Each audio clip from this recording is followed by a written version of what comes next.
안녕하세요. 키우다 김 대표입니다. 제가 오늘 첫 방송인데요.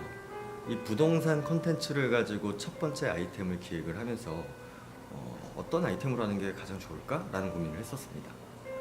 그러다가 인스타그램에서 영상을 올리면서 활동하고 있는 제 후배가 있어서 그 친구 인스타를 자세히 들여다봤더니 팔로워가 10,000명이 넘더라고요.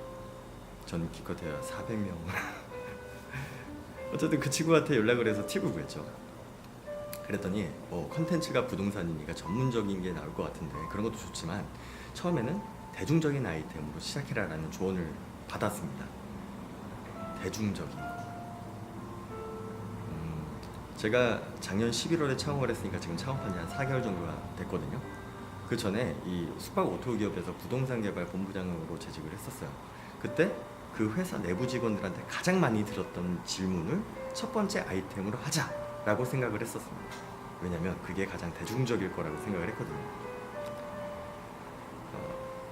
그래서 생각을 해보니까 회사 내에서 유일한 호텔 디벨로퍼이자 회사 내에서 가장 부동산 전문가라고 생각하고 저한테 했던 질문은 나 이 집 전세 계약 해도 돼? 뭐 이런 거였습니다. 한 달에 한 두세 번은 들었던 것 같아요. 재밌지 않아요?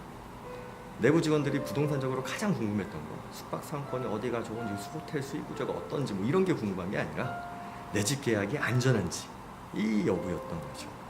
그래서 오늘 이 첫 방송으로 전세 계약할 때 꼭 알아야 할 6가지를 준비했습니다. 사실 이게 부동산 계약이 기본이고 여기서 상가 임대차든 매매 계약이든 빌딩이든 호텔이든 각 카테고리별로 조금씩 추가 조건들이 붙게 되는 거니까요. 그러니까 모르시는 분들은 반드시 영상을 보면서 아셔야 되고요. 안다고 생각하시는 분들도 다시 한번 체크하세요. 생각보다 놓치고 있는 부분이 많을 겁니다.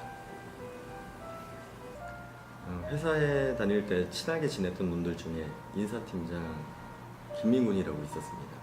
그런데 어느 날 저한테 와서 나 이 집 전세 계약해도 돼? 라고 물어보더라고요. 그래서 물은 틀어봤어? 공기는 잘 통해? 햇볕은 잘 들어와? 곰팡이 쓴 데는 없어? 난방은 뭐야? 관리비 얼마야? 뭐 이런 걸 물어봤죠. 그랬더니 뭐 기껏해야 물을 틀어보는 정도에서 그쳤더라고요. 넌 물은 틀어봤어? 이거는 수압에 대한 이야기입니다. 수압이 약하면 살면서 굉장히 불편하죠. 배수가 잘 내려가는지도 꼭 확인을 해야겠죠. 계약하기 전에 문제가 있는 사항들을 알아야 집주인한테 조건을 조정하거나 개선을 요구할 수 있습니다. 만약에 이런 부분들이 사전 체크가 되지 않고 계약 이후에 혹은 입주 후에 요청하게 되면 대부분 안 해주는데 안 해주면 기분 나쁘고 굉장히 불편해집니다. 그러면 결국 불편한 내가 비용을 들여서 펌프를 교체하든 뚫어뻥을 열심히 부어서 배수가 잘 되게 하든 뭐 이런 짓을 하게 되는 거죠. 나머지도 마찬가지입니다. 공기가 잘 통해? 환기가 잘 되는 집으로 얻는 게 당연히 좋죠. 햇볕은 잘 들어와. 이건 향에 대한 얘기입니다. 남향인지 북향인지 서향인지 동향인지 남향인 집을 얻어야 하루 종일 햇빛이 잘 들어오고 겨울에 난방비를 절약할 수 있겠죠. 정서적으로 안정감을 느낄 수 있다라고도 합니다. 근데 제가 하는 얘기는 꼭 남향집을 얻으라는 이야기가 아닙니다. 예상하고 얻으라는 얘기죠. 곰팡이 쓴 데는 없어? 이건 누수에 대한 체크사항입니다. 누수가 생기면 벽지에 곰팡이가 슬거나 물이 닿은 흔적이 있겠죠. 그런 흔적을 발견했다면 계약 전에 집주인한테 개선을 요구하거나 마찬가지로 조건을 조정해야 합니다. 관리비 얼마야? 이거는 그 월마다 지출되는 고정 비용이 얼마인지 예산에 맞는지 체크하고 들어가는 말이에요. 주상복합 혹은 오피스는 관리비가 비싸죠. 한 월 관리비가 10만 원 정도 나올 걸로 예상을 했는데 월 50만 원이 나온다면 멘붕이 오겠죠. 이게 첫 번째로 체크해야 되는 집에 대한 현황조사입니다.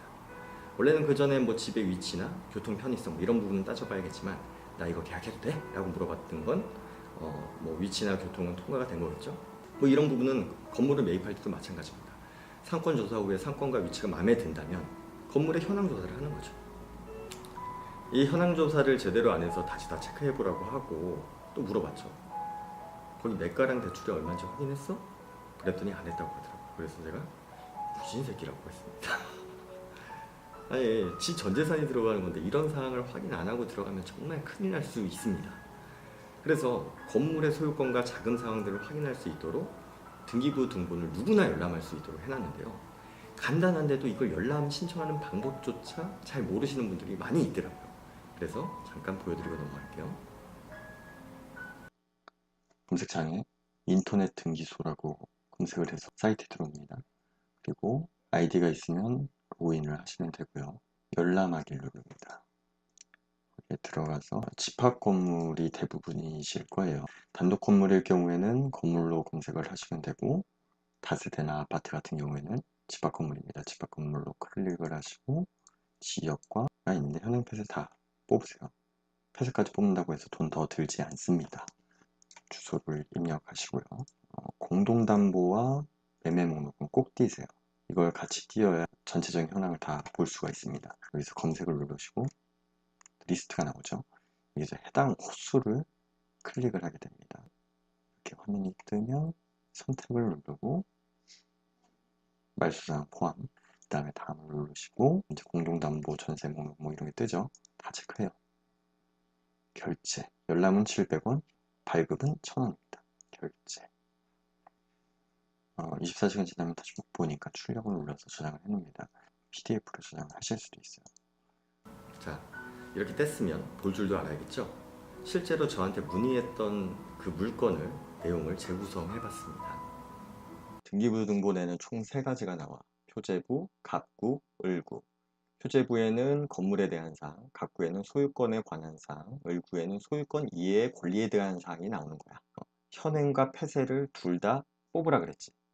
이 빨간 줄로 표시된 부분들이 현재는 존재하지 않지만 과거에 존재했던 이력에 대해서 표시를 하는 거야.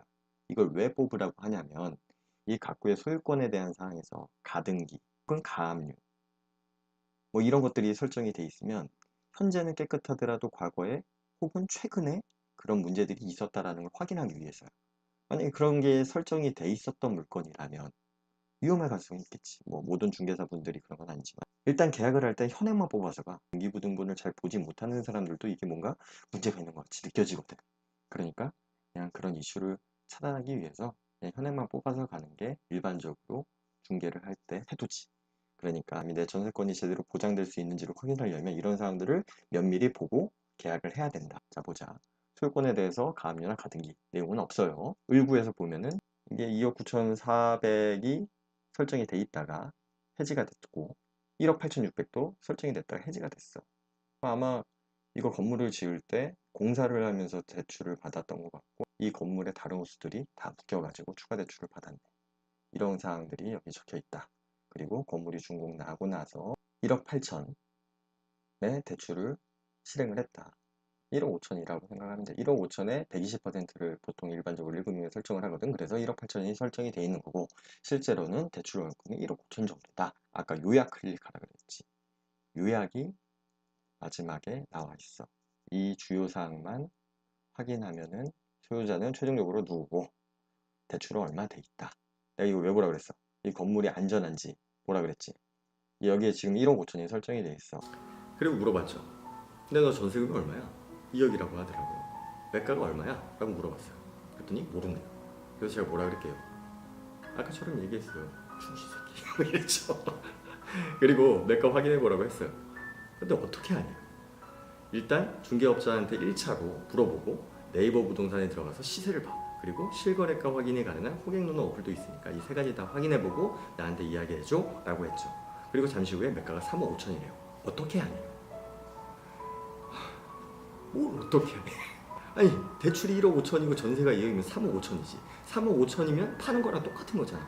감정가 얼마인지 모르겠지만 매가보다 낮을 거고 매가의 70%라고 치면 2억 천이지. 2억 천에 채권 최고 1억 8천 빼봐. 그럼 얼마야? 3천만 원이야. 그럼 네가 잘못하면 3천만 원밖에 못 건질 가능성이 있어. 이걸 계약해야 돼 말아야 돼 라고 얘기했죠. 그랬더니 하면 안 되겠대요. 이런 매물을 전세 놓으려고 하면은 선순위에 설정된 대출을 갖거나 일부 상환하는 조건으로 전세를 놔주는 게 맞지.